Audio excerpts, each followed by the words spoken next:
a thriving farm community on the planet Despera, where the people and their fields produce without much trouble and with only limited technology. The children work with their parents and with the help of some work animals, keeping the fields which stretch for miles in every direction fully green. At night the animals stir by the creek. There is a soft hum and glow from the beam fences which surround their herds and flocks. But some of the animals move uncomfortably, aware of something, as dark figures move in towards the homes. Within, the sun Kid is sleeping, but is awakened by something. Kid steps outside and is grabbed by a couple of rough Gorgoon raiders. Kid calls out and the commotion wakes the father, Morduk, who goes out with his gun and sees them. Kid calls out to his father, who is able to duck into the house before one of the raiders gets off a shot with a rapid-fire burst gun. Morduk fires back with his stock rifle. But the slave raiders have quickly moved off into the fields. The father unflinchingly goes after them, in the direction he saw them going. Morduk then halts for a moment, listening for any sound.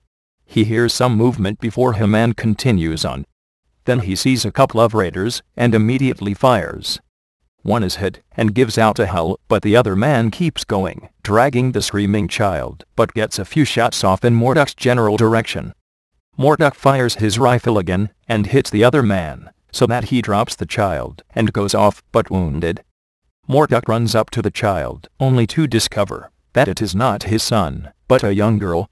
He says he will come back for her, and goes on, calling out to his son, but hearing no reply.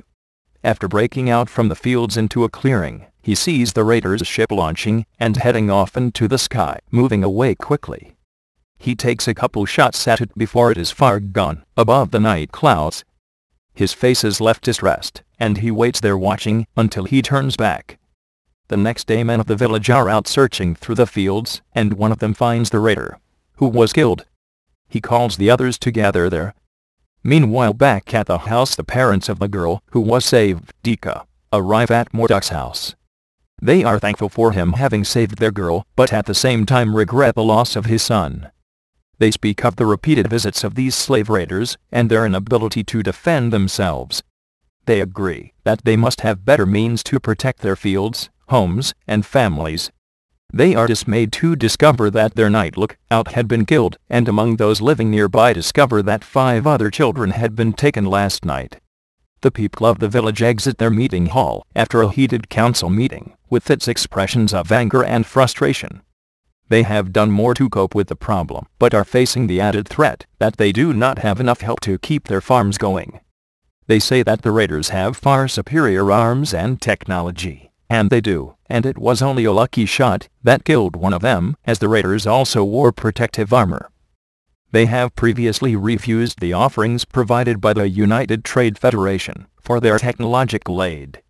But they also do not have enough money to afford any sort of spacecraft. They had decided at the council meeting to put out a call to the nearby planets that they trade with. They put together a small embassy who travel in the only craft they have to appeal to these other planets concerning their plight and what might be done about it. But these other planets report to them that the Gorgoon raiders are far too fleet and escape quickly in their fast ships, and thus they have no means to pursue them, and that only a constantly operating space fleet, even of small craft, could keep them away. But they do provide them with some simple radar devices to scan the skies, without any requirement for payment, and which can at least be used to set off a warning signal for them, and will send some of their own fighters over on random reconnaissance to deter further raids. But they cannot send much in the way of people, and suggest they contact the UTF, the United Trade Federation. Yet despite this, there is another raid, and even more of their children are taken. They send a communication to the UTF. A UTF ship arrives, and the representatives tell them that their own craft cannot be used to patrol for raiders, but that after they have been attacked to send them a signal, and they will arrive as fast as they can. They tell the UTF representative that they would never arrive in time, but the UTF says there is not much more they can do, unless they provide means to aid them in defending themselves. They do, however, offer various manufactured goods that might help them in their plight, including some better weapons, but they do not wish to have any weapons of war. They also demonstrate to them a new sort of robot, a thinking robot, standing about 6 feet high.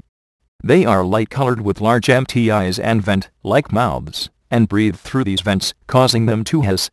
These are offered to the farmers, who no longer have the labor to quickly harvest their crops, and they are leased out to the inhabitants as they cannot afford much until after the completion of their harvest. But with it the UDF would gain some control of their distribution. The people feel they have no choice but to comply, and offer what they have to the Federation officials to acquire some of the KD robots from them. The KD robots are highly valued by the farmers for their ability to work all day and night. But the robot must be refreshed regularly with 2 fluids that are provided by the company in canisters, which were provided to them. The robots have a tube which comes out of their chests by which it receives the fluid so they might refill them. Each member of the village acquires its own household robot, and over time they become a regular feature in the community. The KD robots do their work without fatigue, and perform careful harvesting out in the field. They are unable to communicate through speech, although they do obey verbal commands. But they find that sometimes their robots go wandering off, and are found moping around one of the other homes, and have to bring them back. So often the farmers must go out and search for them, and bring them home. They think that the robots are not able to recognize their owner's house. They communicate with the UDF about the matter, about their robots' behaviors, and they are given the explanation that the robots during periods of disuse will make some decisions on their own, but that they are working on a fix for this problem. And soon they provide the people with a new device called a restraining bolt for their robots to keep them in line. The people of the community acquire ever more robots, as they lose yet more of their children to the Gorgoon raiders. But as people have been using the supply of fluids, it is running low until it is used up, and given the end of the harvest there is no reason to keep their robots going. So they shut down their robots because of this. Morduk switches off his robot, and it goes dormant, as it is left inactive sitting upon a shelf in the house with its lights out. During the night, however, the KD robot suddenly jerks to life. Other robots from other houses have also awakened, and are moving and walking. The KD robot walks until it reaches the bedroom of the sleeping farmer and his wife, watching them with its robotic eyes, hovering around them for a while, then moving in closer and closer. Throughout the village there are screams coming from within the houses. Later, there is nothing but silence in the village. Everything is dry and desolate. One single robot makes its way through the wasteland in the heat of the sun, with blood splattered over its body and limbs.